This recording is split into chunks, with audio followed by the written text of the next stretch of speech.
perempuan tertarik dengan laki-laki, tapi laki-laki tertarik dengan laki-laki, otomatis rasa perempuan, estrogen yang ada dalam dirinya dia meningkat kan, tinggi gitu. Dan dia bisa merasakan gitu, dan dirasa kalau misalnya, oh ini kayaknya biasanya sih kalau yang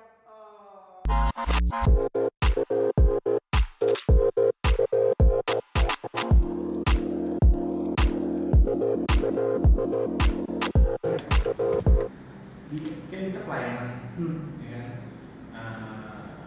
Tapi gak usah sebutin di mana tempatnya.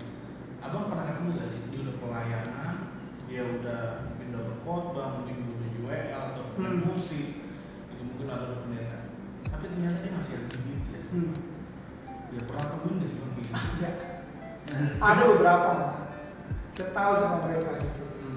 Dan kena deket gitu kita gitu. Tapi dia tetap bilang begini, aku akan merubah diri. Dia ngomong begitu kok.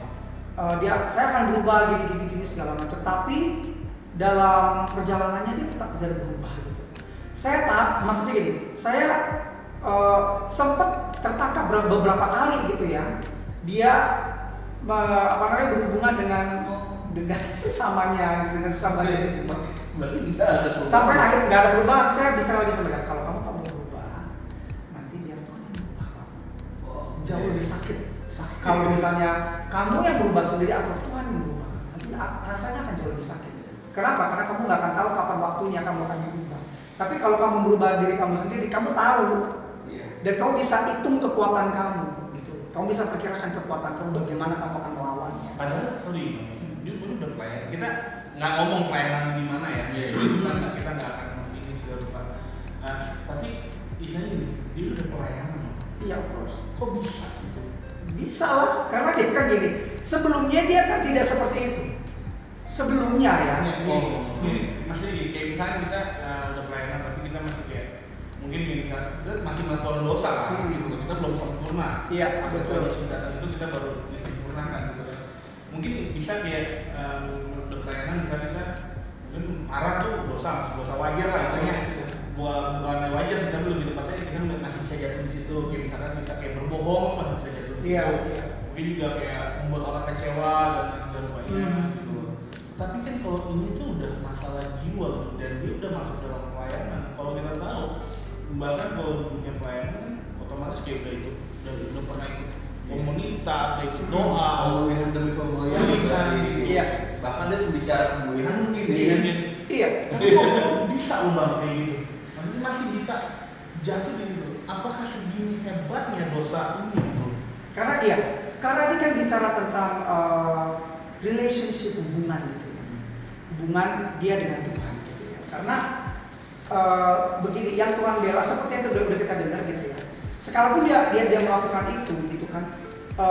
Pertama, Tuhan memperhitungkan dirinya bukan karena dirinya dia, tapi karena firman yang sudah dia terima, firman Tuhan yang sudah dia terima. Tuhan membela firman dalam dirinya dia. Tapi dirinya dia sendiri itu tinggal, karena kan begini, dikatakan dalam pasal orang fasik itu sebenarnya berdiri di atas tanah yang licin. Ya licin sebentar aja dia disenggol itu bisa jatuh gitu loh. Perkaranya tunggu disenggol aja dia gitu kan. Kok bisa dia seperti itu gitu? Pertama karena anugerah Tuhan, kasih karunia Tuhan memberikan dia kesempatan untuk berubah. Puji Tuhan sih gitu ya. Yang kakak kenal seperti itu mereka sudah berhenti semua. Yang terakhir malah bulan lalu, satu orang ini terakhir berhenti bulan lalu. Dia menghentikan segala sesuatunya. Saya bilang begini karena tahun 2000 kan itu kan tahun 2020 bulan Desember ya. Ingat loh, tahun 2021 integritas. Kelakuan sama apa yang ada dari dalam lu itu mesti sinkron, kalau enggak ntar ketahuan loh. Ketahuan akan terbuka karena integritas ini. Lu tulus enggak? Kalau pakai topeng bakal ketahuan, topengnya akan kebongkar, saya bilang begitu. Dan akhirnya dia nggak balas apa-apa, tidak merespon apa-apa, tapi dia berhenti dengan sendirinya. Dia berhenti dengan sendirinya. Saya tidak tahu apa yang terjadi karena saya sudah menegur dia keras banget itu. Beberapa bulan sebelum bulan Desember, saya tegur dia keras. Ini sudah berumah tangga, ini sudah berumah tangga. Dia seorang pelayan, sudah berumah tangga, punya anak. Tapi seperti itu LGBT. Dia gay gitu. Akhirnya saya tegur keras dia. Kenapa? Karena saya mengasih dia, terus kemudian kok dia malah terpisah hidupnya dengan istri dan anak-anaknya. Dia memisahkan diri dari Israel. Nggak boleh dong. Oke, kamu rusak, tapi jangan biarkan kamu hancur. Gitu kan? Jangan biarkan kamu hancur. Saya bilang gitu. Kamu rusak ya, oke, tapi jangan sampai hancur ya. Rusak, berikan dirimu supaya kamu diperbaiki lagi. Susah loh kalau misalnya tadi bentuk lagi dari hancur dibentuk lagi, akan tidak halus seperti yang sebelumnya. Gitu loh. Kalau rusak masih bisa dibenar, kalau hancur lama sekali. Karena kamu tinggal serpihan di situ, saya bilang. Dan akhirnya ya cepat atau lambat mereka yang hidup seperti itu akan mengalami akibatnya. Itu yang saya tekankan ya. Karena itu membela firman dalam hidupnya dia. Tapi kalau sampai ada batas titik tertentunya Tuhan, oke, dia akan mengalami akibatnya. Ya, cepat atau lambat. Jadi sebenarnya kayak dosa itu tuh kayak ngamanan satu sebenarnya. Iya. Ya, dia bisa terobos ya. Kan tuh bisa terobos maupun dia pelayan Tuhan maupun dia kelihatannya injing sama Tuhan. Makanya ngerti banget sih sekarang bahwa ternyata Tuhan tuh marah banget sama Sodom dan Gomora ya. Iya. Karena ini kalau kita bisa lihat ya, ini orang yang berjerumus atau circle-nya di LGBT itu ikatan itu kayak kuat banget. Iya. Orang kalau rokok bisa ya oke lepas dengan terapi gitu. Tapi ini kayak kuat banget gitu. Kayak benar kayak ngerokok gitu, kayak misalnya kayak gue pernah ngerokok rusak gitu kan, main bola bisa direct berhenti. Tapi kok LGBT itu kayak ada sesuatu kayak gue nggak ngerti ya, kayak ada alam roh yang benar-benar kayak ngikat dia gitu.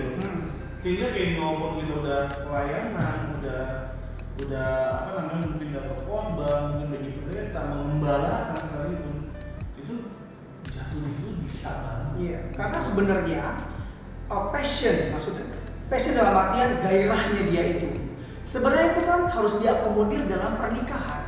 Iya. Ya, pernikahan laki-laki dan perempuan. Iya. Tapi dia nggak akomodir itu dalam pernikahan laki-laki dan perempuan. Dia akomodir itu dengan hubungan gay, LGBT gitu loh. Dia nggak, sebenarnya kalau dia mau taat sama Tuhan cukup dia akomodir dengan cara dia berhubungan dengan perempuan. Terus kemudian dia pacaran, and then dia bikin komitmen menikah. Selesai di sana sebenarnya. Nah, permasalahannya adalah dia tidak mau terikat, tapi dia mau melakukan satu hubungan yang seperti suami istri gitu loh. Karena ini kan seperti hubungan suami istri, LGBT itu sama sebenarnya. Nah, di sana yang namanya sebuah hubungan itu kan ada ikatan jiwa. Sama dengan pernikahan, itu kan sebenarnya kan seperti, maaf ya, orientasinya kan pasti kan akan kepada seks.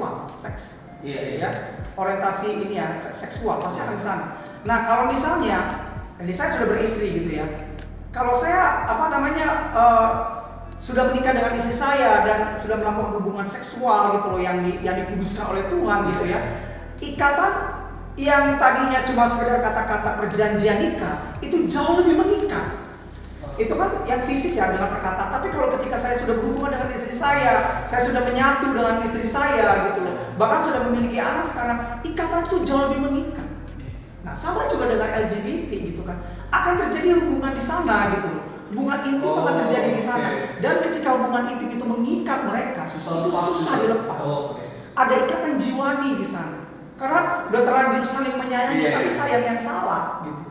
Berarti kalau mau selesai di situ harus lepas pasangannya gitu ya. Bukan cuma lepas dari komunitasnya bahkan. Jiwanya dan hati perasaannya juga. Harus lepas. Harus. Kalau misalkan ada di sebuah satu gereja itu bagaimana? Kan nggak mungkin dong kita mengusir satu orangnya.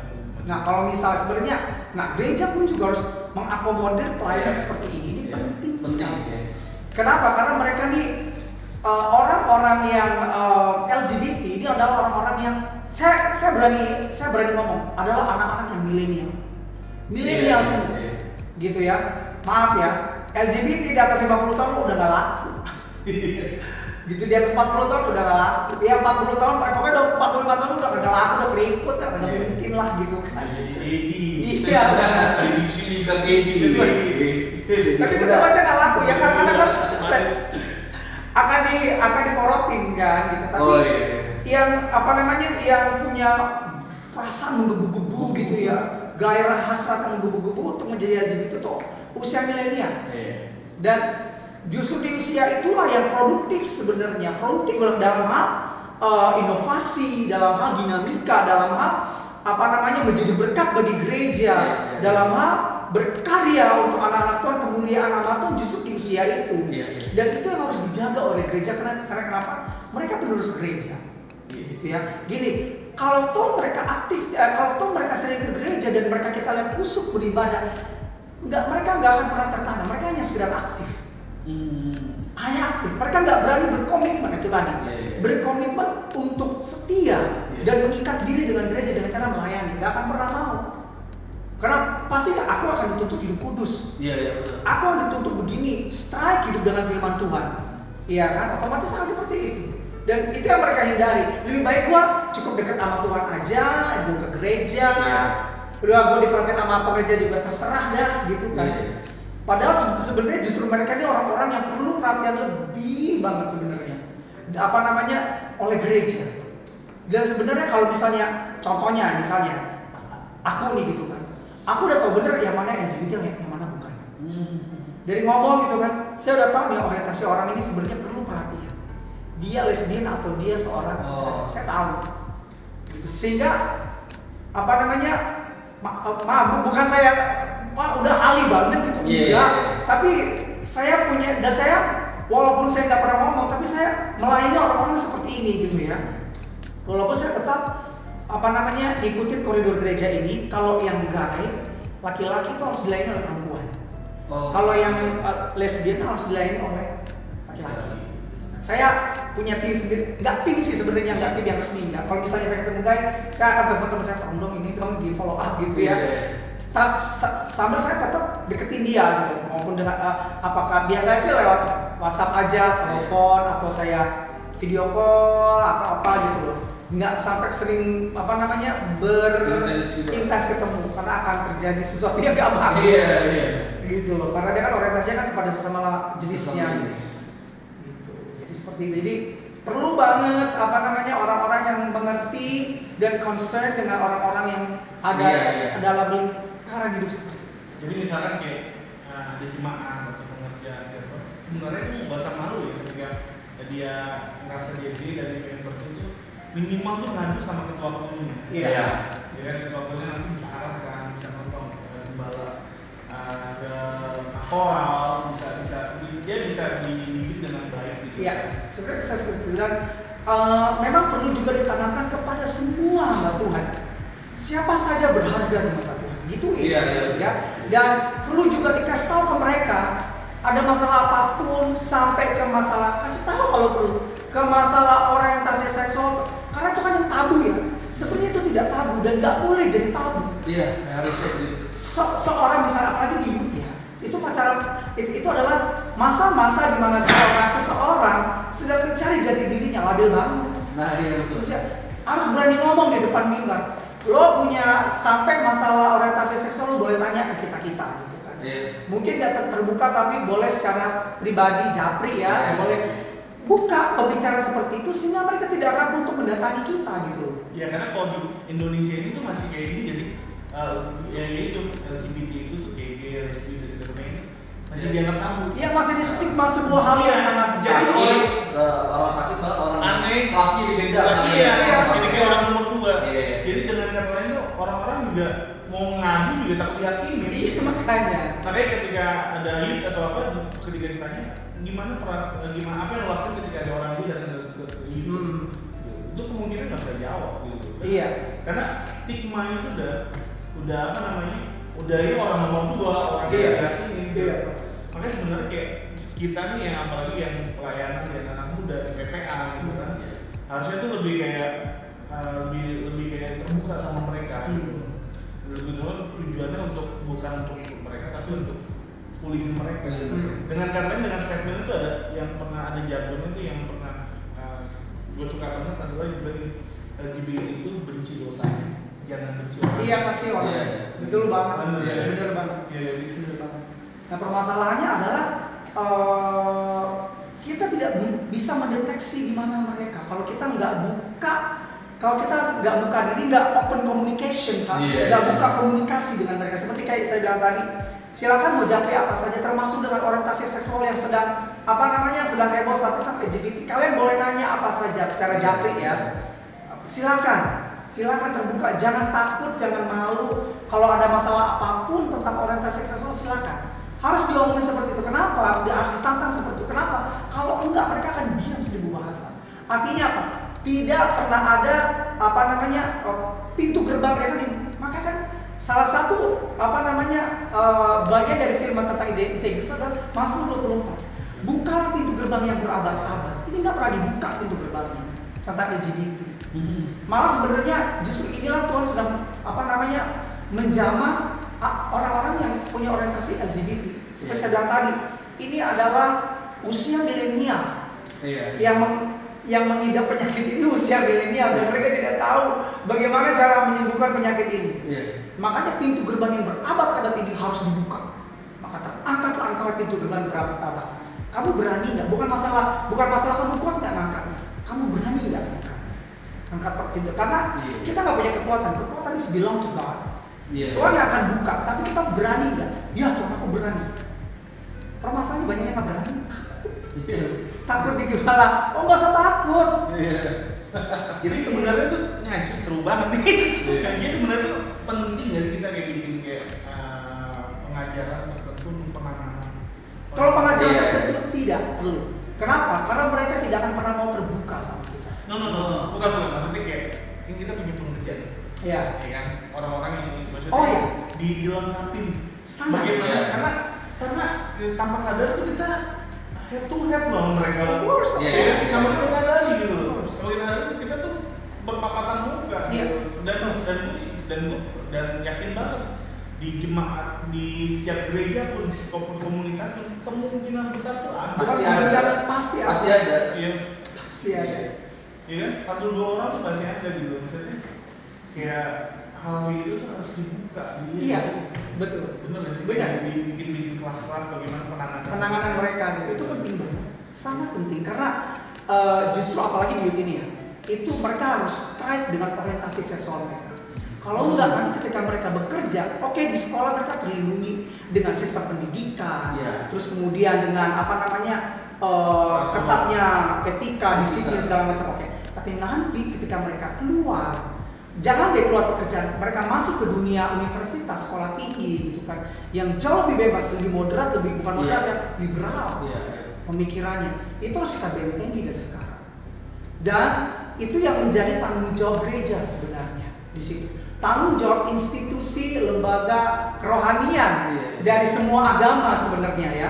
Saya ngomong dari semua agama untuk membentengi usia milenial ini untuk tetap ada di jalan yang benar, di jalur yang benar, supaya kalau generasi ini benar, bangsa ini akan benar. Gitu, akan berpikir, bertindak, memutuskan yang benar. Kalau enggak akan amburadul. Ya, apa yang terjadi sekarang adalah produk dari puluhan tahun yang lalu yang dibangun dengan cara tidak benar. Tapi kalau kita bangun sekarang dengan yang benar, maka 15-20 tahun ke depan kita akan melihat bangsa ini, komunitas ini, gereja ini akan benar dan kuat. Gitu loh. Dan tetap siklus jemaat akan tetap ada. Akan tetap ada anak-anak muda, orang tua nanti akan digantikan dengan yang muda, kemudian terus akan seperti itu akan tetap ada. Gereja ini tidak akan mati. Gitu. Karena kenapa tidak akan mati? Karena selalu masuk yang baru. Yang baru ini kenapa dia masuk? Karena dia suka, dia menemukan solusi di gereja ini. Dia menemukan solusi dari segala permasalahan yang ada dalam hidup dia. Gitu. Karena dia melihat hamba-hamba Tuhan yang diperlengkapi dengan mumpuni untuk menjawab persoalan mereka. Gitu. Tapi gereja itu bukan harus jadi jawaban. Betul. Karena kalau enggak ya kan. Karena gereja nggak bisa one man show ya. Hanya satu orang hamba Tuhan yang kayaknya dominan gitu, nggak bisa, semua harus jadi super team. Nggak bisa, nggak hanya Superman, but it's a super team. Nah, ini pertanyaan agak terakhir ya, Bang. Kalau misalkan nggak disembuhin dan pada akhirnya karena keadaan apa menikah, efeknya apa buat Tuhan? Nah, kalau karena gini, dalam firman Tuhan seseorang saya nggak bilang dia punya orientasi seperti itu ya, tapi seseorang, karena yang saya lihat di lapangan adalah prakteknya hamba-hamba Tuhan gitu ya. Jadi kalau dia coba memaksa untuk menikah, itu pernikahan akan hancur. Akan hancur. Saya sudah melihat. Dan saya punya teman itu, dia di luar Jawa, dia di Pulau Sulawesi. Dia mencoba menikah, gitu ya. Padahal dia tahu persis dia tidak punya kemampuan untuk menikah. Waktu dia mau menikah dia saya berani bilang ya, berpuluh bahkan beratus kali dia. Waktu itu masih BBM ya. BBM saya, bang saya harus bagaimana. Pertama saya tanya, kamu mampu nggak menikah? Pertama dari hak keuangan dulu. Saya ada duit, bukan masalah uang gitu. Tapi saya harus gimana? Ya menikahlah, saya bilang begitu. Waktu itu saya sudah menikah, ya menikahlah gitu. Kamu siap nggak? Iya bang. Selalu ada tapi. Akhirnya saya bilang gini, BB kamu tidak menikah. Kalau nggak nanti pernikahan kamu hancur. Kenapa? Kamu nggak bisa berbagi dengan istrimu. Maksudnya berbagi rasa, berbagi hal biologis. Ya, kamu nggak bisa. Kamu akan menimbulkan kekecewaan di pihak istrimu. Dia akan nggak puas, apalagi usia pernikahan yang rentan adalah 1 sampai 5 tahun. 0 sampai 5 tahun, rentan loh. Kalau kamu nggak bisa kasih itu hal yang mendasar, hal kebahagiaan yang mendasar kepada istrimu, pernikahanmu akan hancur. Saya bilang begitu. Benar, nggak sampai 3 tahun, hancur pernikahan. Istrinya pulang kembali ke dirinya. Akhirnya dia memutuskan saya selibet. Silakan. Tapi nazir ya, jangan menikah lagi. Enggak. Dan saya pun nggak akan tertarik lagi sama laki-laki. Puji Tuhan. Saya akan pantau kan. Gitu. Dan akhirnya dia memilih tidak menikah. Nah kalau misalnya ada orang gitu ya, misalnya yang mendengar ini, teman-teman yang melihat ini gitu, dia punya orientasi seperti itu lalu kemudian dipulihkan Tuhan dan belum punya ketertarikan kepada lawan jenisnya, tapi dia sudah hidup membangun hidup yang benar dalam hidupnya dia, bekerja lalu kemudian melayani. Arahkan orang-orang seperti itu untuk melayani, supaya punya kesibukan. Permasalahannya dia begitu, kenapa? Pikirannya selalu ngawang-ngawang, karena tidak ada kesibukan. Karena dia melayani segala macam, lalu kemudian dia sungguh-sungguh dalam Tuhan, lalu kemudian dia melayani dan dia memang belum ada keinginan seperti itu. Lebih baik kita arahkan sama dia. Lebih baik ya, karena memang ada di firman Tuhan, hiduplah selibat, tidak apa-apa. Kalau kamu memang mau dan mampu menikah, silakan. Ya, silakan dan pastikan kamu siap untuk itu. Kamu tahu resikonya apa? Nanti kamu punya anak. Kalau punya anak, lalu kemudian kamu nggak hanya dengan keluarga kamu, tapi dengan keluarga dia. Lalu kemudian gini-gini saya kasih tahu gitu loh. Sehingga dan juga nanti kamu akan hidup terus sama dia. Kamu bangun tidur dari bangun tidur sampai kamu tidur lagi, kamu akan sama dia terus. Gitu ya. Jangan sampai ada kebosanan gitu loh. Dan kalau bosan berarti kamu belum siap. Gitu kan. Dan kalau misalnya kamu bosan di tengah-tengah perjalanan pernikahan kamu nggak boleh menceraikan dia. Kalau toh cerai, kamu nggak boleh nikah lagi. Saya bilang begitu, saya pahitin. Kalau kamu nikah lagi, kamu berzina seumur hidup. Kamu akan hidup dalam dosa. Matinya kamu neraka. Saya bilang gitu sama dia. Matinya kamu neraka. Iya, nah, akhirnya cuma 3 tahun dia menikah dan dia akhirnya melayani Tuhan. Dia di satu organisasi anak-anak muda punya Amerika Serikat adalah kalau saya pasti tahu. Lalu kemudian dia ada di situ, dia melayani sepenuh hati juga, total dia melayani. Ya, dan seperti itu sih kalau untuk orientasi pernikahan, kita arahkan dia kepada hal yang benar yang sesuai dengan firman Tuhan. Gitu ya. Tidak memaksa dia untuk menikah dan tidak juga melarang dia untuk tidak menikah. Gitu. Tapi kita arahkan kepada dia, kepada kemampuan jiwanya dia. Biar dia bisa ukur sendiri. Iya, dia ukur sendiri, betul. Nah, ini terakhir nih Bang. Ya tadi terakhir. Penutup. Oke. Pesan abang nih buat teman-teman mungkin yang selama ini belum berani mengakui bahwa dia LGBT untuk kepada gereja, dia pengen bertobat atau gimana. Nah, pesan-pesan abang tuh buat teman-teman tuh gimana? Dan juga pesan-pesan abang tuh buat komunitas anak muda kalau ketemu orang anak muda gereja ya, yang mau ketemu orang-orang yang seperti mungkin tuh harus diapain? Oke. Pertama-tama buat kamu yang kamu sudah merasa bahwa kamu punya orientasi seksual di lingkaran LGBT, pertama-tama kalian harus berubah. Karena harus disembuhkan, karena LGBT itu adalah penyakit ya. Itu penyakit dan it will destroy, akan binasakan kamu cepat atau lambat. Itu penyakit. Dan saya percaya tidak ada satu orang pun yang mau terkena penyakit apapun itu. LGBT adalah penyakit, dan penyakit yang ditularkan dari seseorang yang sudah terinfeksi sebelumnya, sama dengan COVID-19 begitu. Itu menular gitu. So kita harus sembuh. Pertama-tama kita memiliki orientasi seksual itu, saya tahu dalam hati nurani kamu mau berubah. Dalam hati nurani kamu, kita tidak usah ngomong terlalu nurani banget, kudus banget segala. No, your hati nurani. Hati nurani kamu pasti ngomong, aku mau berubah. Aku udah capek. Pasti ada di antara kamu yang seperti itu hari ini. Jangan takut, masih bisa. Karena tidak ada penyakit yang tidak disembuhkan oleh Tuhan kita Yesus Kristus. Amin. Oke.